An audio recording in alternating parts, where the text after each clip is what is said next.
Hey guys, in this video I will show you how to open Word document in edit mode, not read only. Alright, so let's begin. If your files keep opening with editing restrictions, there are a few settings you can adjust to allow documents to open normally. Start by opening Microsoft Word on your computer.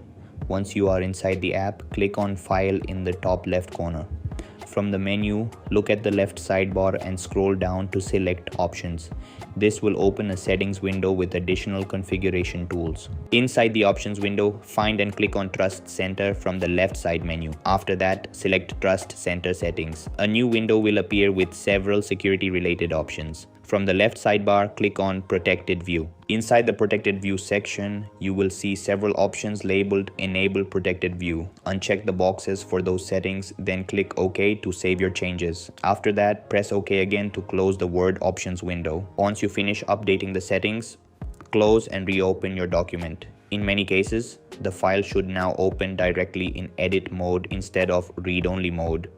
And that's it. This is how you can open Word document in edit mode, not read only. That's all for this video. See you in the next one. Thanks.